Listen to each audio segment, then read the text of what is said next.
Hi, I'm Cybr. This is gonna be a weird little ramble. I'm coming in very very soon after running my first session of this new campaign for my normal Sunday group. Um, but I kind of want to talk about it, and I want to get a little bit more content on the channel. So we're gonna try this out. We're gonna see how it goes. And if nothing else, Sober Connor is gonna get a lot of editing practice, and normal Cybr is gonna get a lot of monologue practice. So about 5 months ago, uh, after after getting burned out on 5e with whenever this group and I were finishing up our Descent to Avernus campaign, I had taken a little break. I'd been playing in some games. I've been doing some other systems, but like around the time that Van Richten's Guide to Ravenloft had come out, I had really just gotten motivated to run 5th edition again. I put down all the adventures in front of my group, and everybody was really psyched to try out Icewind Dale, Rime, the Frostmaiden.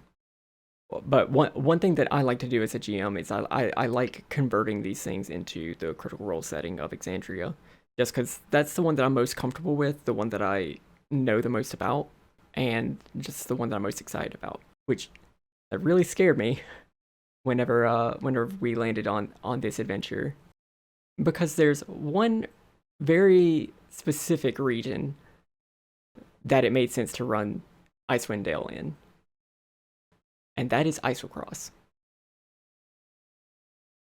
which plays a pretty key role in Critical Role in campaign 2. Yeah, I was scared.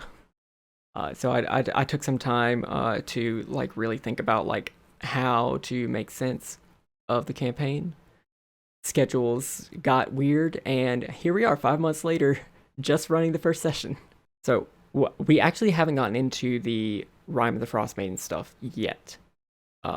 Some of the normal stuff that was in the Wizards of the Coast book, because we were all keen to jump into this adventure using the Frozen Sick adventure from Explorer's Guide to Wildemount, and which has actually been distributed for free on D&D Beyond and through the like 2019 quarantine resources.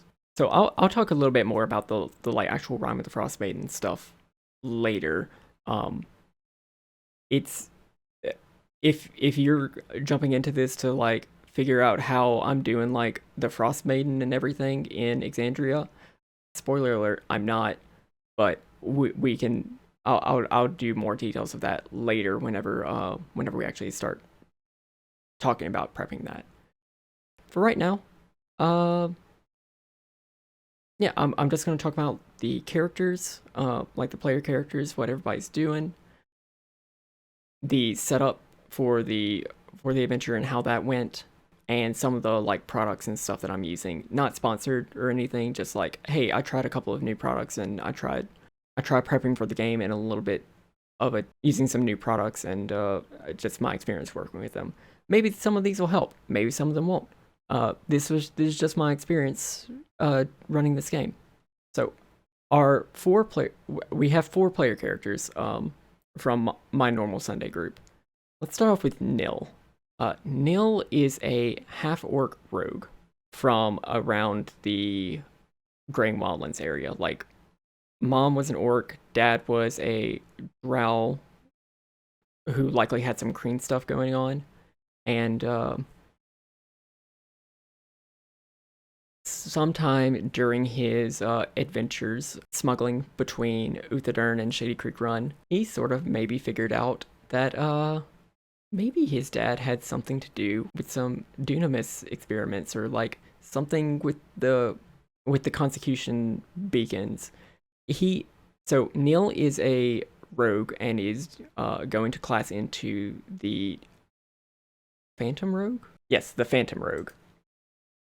And the way that the player want to do this is, oh, I think that these like ghostly whispers that I'm hearing are actually like past lives that this accidentally consecuted half orc is experiencing. Because hey, weird stuff happens with the beacons. Sometimes souls go into bodies that they don't expect. And I thought that that was super cool. And I even thought that we could add on to that. Here we go. Okay. So this is the Phantom Rogue from Tasha's.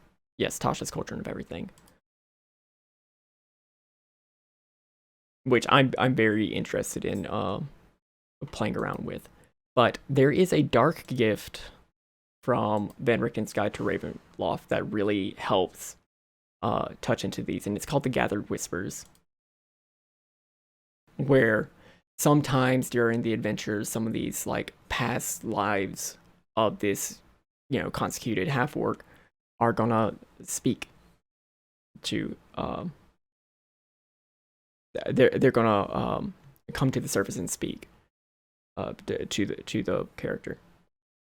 You get some cool things, like you get the message cantrip. You can do like a parry, and whenever you get a natural one, something happens to you, which could be, all the voices scream and you get deafened, you get frightened, or the voices try to help you, which I thought was really cool.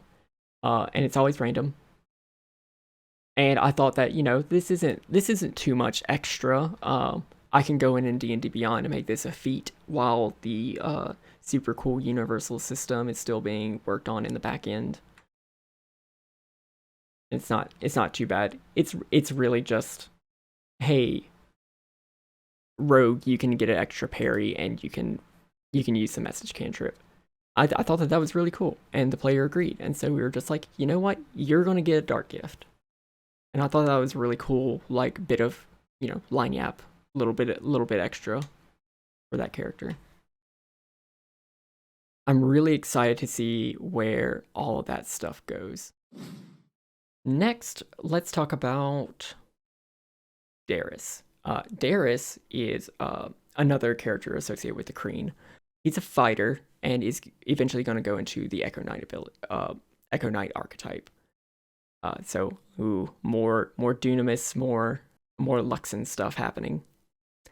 But he's not really with the Kreen right now. In fact, he's sort of left, and a lot of this revolves around a recent tragedy in this character's life, where his brother, who was somebody who was doing research with the Luxon beacons, they're trying to solve the mysteries of Dunamis and the Luxon. Something happened during one of these experiments, and Darius was there. And there was an explosion, Darius was hurt, and his brother was killed. And, while he's mourning and, sort of just like distancing himself from all of that, he's also trying to look for an inheritance that would have gone to his brother, a map that leads to somewhere in Eiselcross. This is something that was rolled on the Hero Chronicle whenever we built characters for this. I have some thoughts about what's going to happen with that, and I'm very excited about it. But so he's out and about, and eventually he is going to, as he levels up. In fact, I think in like 1 or 2 more sessions, they'll all get to level 3 and be able to take archetypes. As he levels up, he's going to get more control over this Dunamantic power, which he's gotten because of that experiment, that explosion, and everything. But we decided that it would be really cool if, instead of his echo, the echo that he's going to be able to summon as his class thing, being a shadowy version of himself, it's going to be a shadowy version of his brother. And the way that we decided to do that was the Echo Knight pulls these echoes from these branch timelines that are fading out and dying. These alternate realities. What if he's pulling his brother from an alternate reality where that same explosion happened, but it was Darius who was killed and his brother who survived?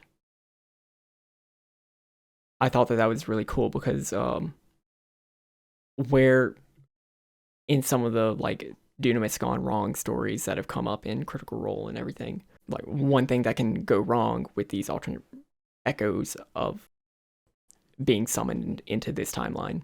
Some of them will know that their timeline is, or their reality is dying, and will want to usurp the person who summoned them because they want to exist. I don't think that that would happen with this version of Darius and his brother. I think that whenever his brother is summoned, he's going to be so protective of the brother because he would be guilt ridden in his own reality. And just being able to show up and protect his brother, I think that that's such a sweet and tragic story that I'm just I want it now. Gotta play more D&D so I can get these people to get their cool archetypes. Speaking of, we actually do have one character who did just level up to level 2 and get their archetype. This is Tigwak, also known as Teague.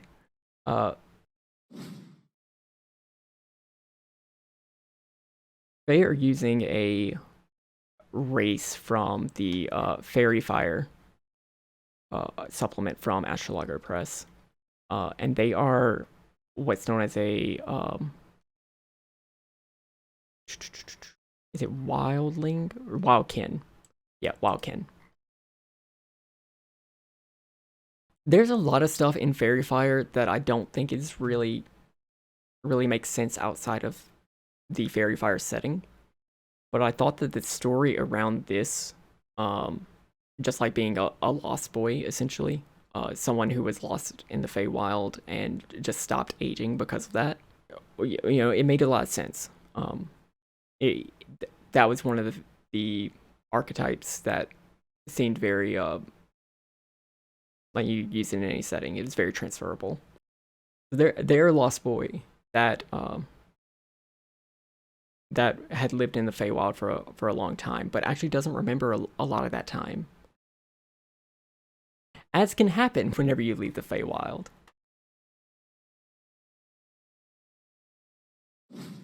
And they actually they were found with the Yetis in Eiselcross, the Aloak Yetis.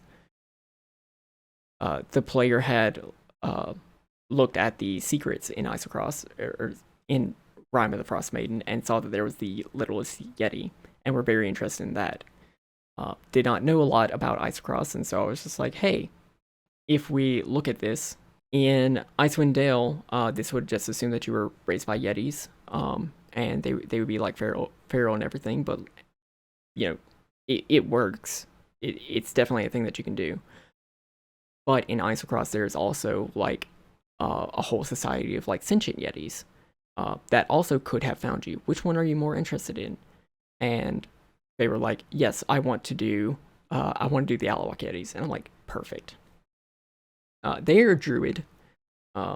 They are a druid Circle of the Wildfire now because of the specific wildkin subrace that they were using from Fairy Fire. They had been able to like produce flame for a little bit, and that was sort of like the spark, the little seed of their wildfire spirit companion, which was really cool to see. If you've watched EXU, you may, some of this might sound familiar to one of the player characters there, someone from the Feywild who has a wildfire spirit that they came into contact with on the material plane, and possibly has something to do with a fiery archfey.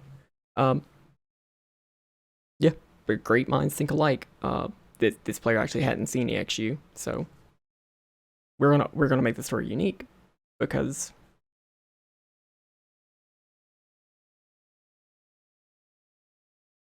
I'm very excited to explore a little bit more there. I'm also very excited to maybe dig a little bit deeper into what happened in the Feywild, or even maybe before that. I don't know. I've got ideas. It's gonna be spicy. But you gotta be with Wildfire Druid. Our last character is Toph. Toph is a Dragonborn monk, an older Dragonborn. Had grown up in Draconia, left before Vorgal destroyed it. Spent some time as a trader in the Menagerie Coast, and eventually, after maybe making some enemies or just trying to hide from people that would have come from a Drakenblood Draconian, need to, sequester in a monastery. Toph had spent some time in the Cobalt Soul, in the Library of the Cobalt Soul, one of their monasteries. Not the one in Zadash or Rexentrum. They had actually, we had decided, like, hey, maybe there's a monastery around Comorta. Sort of makes sense. I mean, Beauregard was from Comorta. It could be around there, right? We decided that it would be cool if one of the Cerberus Assembly mages had been one of their friends and would have helped them get established before they go off to Eiselcross. There are a lot of mages from the Cerberus Assembly very interested in that volcano around Comorta. They are going to subclass not into the Cobalt Soul, but instead do the Draconic Monk, the Ascendant Dragon Monk style from the upcoming Fizban's Treasury of Dragons. They thought that was a really cool design, and the way that they are thinking of subclassing into this is maybe the monastic style that the Cobalt Soul was teaching did not take into account that some people have tails, which you have to account for whenever you're moving your body in a very balanced and natural way.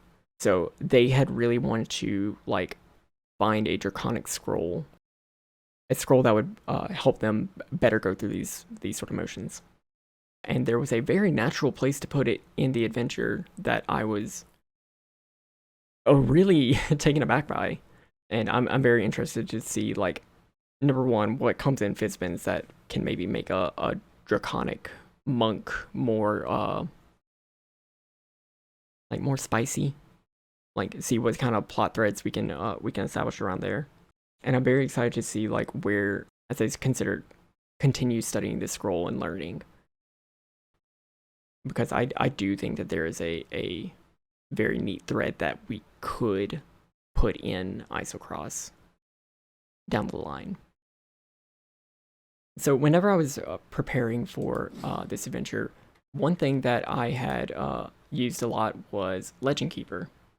If you're familiar with Word Anvil, that sort of world building note organization sort of tool, I was given a beta key from this, and it's been really cool. Just to get a little bit more organized, learn a little bit more about how the wiki is or how the tool actually works. And yeah. So we got a lovely map from a blank map from Reddit. Yeah, so from Reddit user Cubase made this very, very lovely map that I was very excited to use. 4K, super high def, just really, really cool, and a lot better than the awful map that I tried to make. Wait, I have a picture of this somewhere. No, it's on my other computer. Oh no, it's in the Legend Keeper. Oh no, I might have removed it from the Legend Keeper. Nope, there it is. There it is. Nope, it is gone. It actually is gone. Okay. It was there for a second. Sober Connor, pause the screen on the frame, make it really big. Look at how awful that is. Cubase, you did such a good job. Thank you for posting this. But Legend Keeper, just made it really easy for me to like. This isn't sponsored, by the way. Legend Keeper is not paying me for this, and I haven't even like reached out to them. Uh, but like, hey, oh cool, there's a little sub map for this, so I don't have to like ruin my top page with a whole bunch of like snippets, with a whole bunch of like pins. We had started in Palebank Village, and this map was, I actually tried to make this in Incarnate. It is not it is not a realistic depiction of what this village is. It is just a nice visual aid. Our characters started in Palebank Village. A couple of them had gotten there just to, see if there were any ships that were heading out to Eiselcross, because either they just wanted to get away, or they were actually commissioned for jobs that needed them to go to Eiselcross. But whenever they all arrived, there was a funeral. There was a funeral for Ergen Winth. He was an explorer who had turned into an ice statue.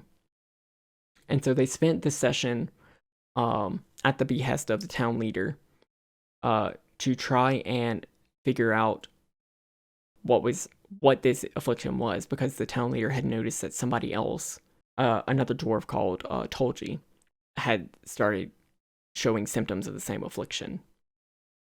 After doing some snooping around the town and tracking down the sale of a blue vial containing some spores created from Aor, they had found a cell of bandits from Shady Creek Run, who were headed by a Tiamat cultist who was also suffering from the same affliction, Tolji's sister, Hulil. Because of Neil's background as a smuggler, specifically a smuggler who had worked around Shady Creek Run, there was some really good roleplay that just led to those bandits sending them to Hulil, but not really explaining what was going on. But our lovely druid came in clutch as the Frog Whisperer, making sure that all the giant ice frogs and Toad would not attack our characters. We actually went through the entire dungeon, the entire little Kirker Cave dungeon, without doing any combat, which I thought was super, like, so smart of my players.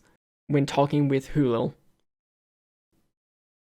they realized that Hulil had sold one of the vials containing these infectious spores to a family that was currently staying in the village. Whenever the characters had offered to get her a cure, she willingly gave them the treasure to help, the treasure that she had stolen at the behest of her boss in the Udalot family of Shady Creek Run. She had given them this treasure, and in this treasure, one of the things that the adventure has is a scroll case. And you may remember, our Dragonborn monk friend, told me that they wanted their character progression to be from studying a draconic scroll. I'm like, dragon cultist? Scroll case?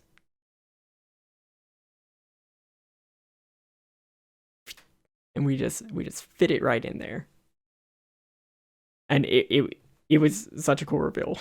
It just came across so naturally, and the player was just like, I love this already. I'm very excited to see how that progresses over the rest of the adventure, because my players know that I love Tiamat. We had gone back to Palebank Village to the Jolly Dwarf Inn, and this is where I did a couple of other things. A couple of other things that aren't in the base adventure. Up until this point, it's been largely by the book. But in here, I decided to add an NPC, and I don't think it came across as naturally as I wanted to. So, while I was doing this, one of my goals, which I've sort of fallen off of, just because I have a lot less free time than I originally thought that I would whenever I was prepping this adventure, because of real life stuff. One of the things that I wanted to do was get a little bit better at my descriptive text, just like my describing these areas. And a few D&D YouTubers that I follow had gotten promotions for this website, Describe, which, as you can see, makes just box text. That's literally their product. I was like, okay, let me see about this. So I had made an account. I had used one of their promo codes, which I don't think actually went through. I'm pretty sure I paid full price, even with the referral. I don't know what that was about. So just be careful. Be careful if you do use this. It's like $80 for a year. But I had gone through and I was just like, okay, well, let me... I need to add a bard here. So, yeah, I'd gone through and, yeah, taken the box text that Daniel Helmick so lovingly provided. This is not free. I should probably not be showing this off. And use that to help add in a bard character that could just maybe have a little bit more information, or help the town leader come up with more information, because I thought it was weird that at the end of the adventure, the town leader just comes up with to the players and it's just like, oh yeah, I went through some like old books and we know exactly what this is. I thought it might be better to have someone from outside the village maybe come in with some information, or like had heard some stories about this sort of sickness that was spreading in the village. It seemed like the town elder probably would have like been reminded immediately about a sickness that freezes people. You don't hear about that every day.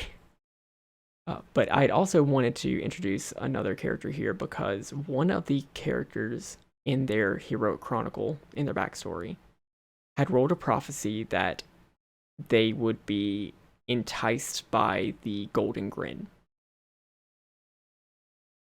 And the Golden Grin is really more of a Tal'Dorei sort of faction. It's just like, it's basically the Exandrian equivalent of the Harpers. Just these traveling storytellers and mischief makers that really strive to make to root out corruption. Really cool stuff. Not very easy to slip into this isolated region, but Traveling Bard is good. So we added them there. I added the character of Animiril, the elven bard from Tal'Dorei, who was just traveling through and started eavesdropping on everything, not being slick at all, but was just like sort of going around to like, oh shit, I'm very interested in whatever is going on here. I'm gonna be very nosy and I'm gonna try to like, I want to uncover what's going on so I can get them to uncover what's going on so I can get a lovely story out of all this. So the characters go into the bar. Onimiral's playing the family that got sold the vial with the infectious spores in it. We're there listening.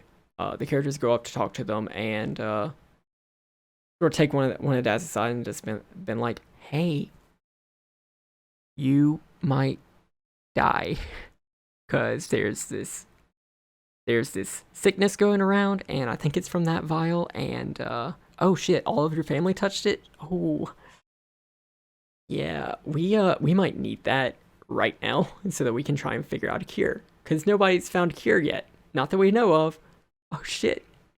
So the bard had eavesdropped and was just like, hey, I think I've heard something about this, but I might need something to jog my memory. Where's a library or whatever in town? And the characters were just like, the leader said that he was going to check in on this.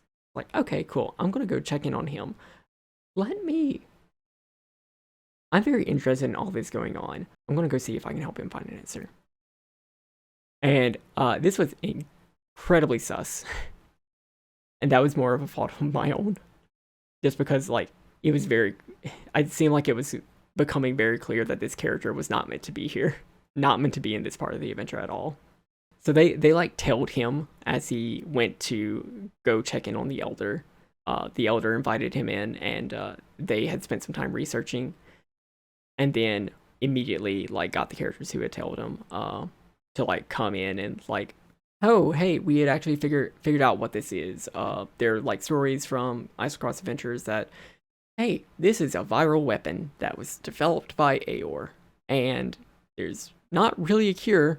Not naturally, but there are cures up in Eiselcross.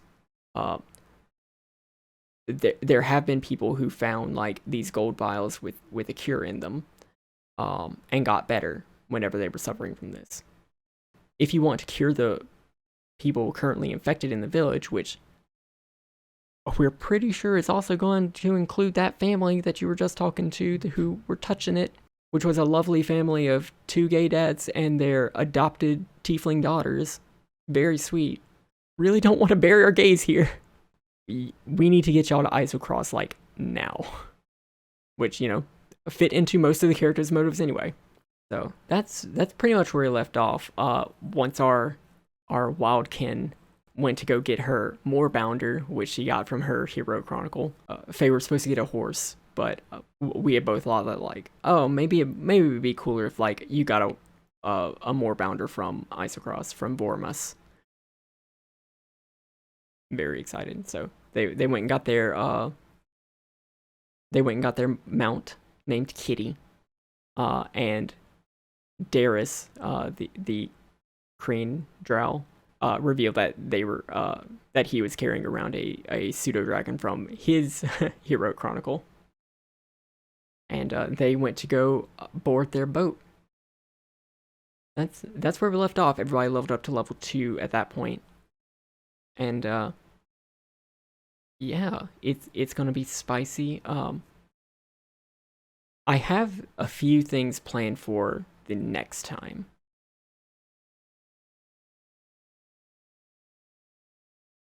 So in the adventure, in the Frozen Stick adventure, there are a few places where, they call out like, hey, Dungeon Master, here's where, if you want to, you can put in a few more encounters while this travel is going on.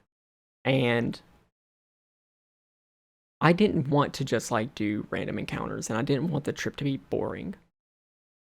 So I decided to try and go through a few more, I want to go through a few other resources. One of those was D&D's own supplement for doing water adventures, goes to Saltmarsh. So I think that's going to be really cool for like doing. I don't want to do like entire like ship on ship combat, but I did want to do one encounter with harpies, because I think that just like an encounter where you're sailing by these rocks where harpies nest, and they're trying to like lure people off of the ship to fall into the sea so that they can snatch them up and take them away.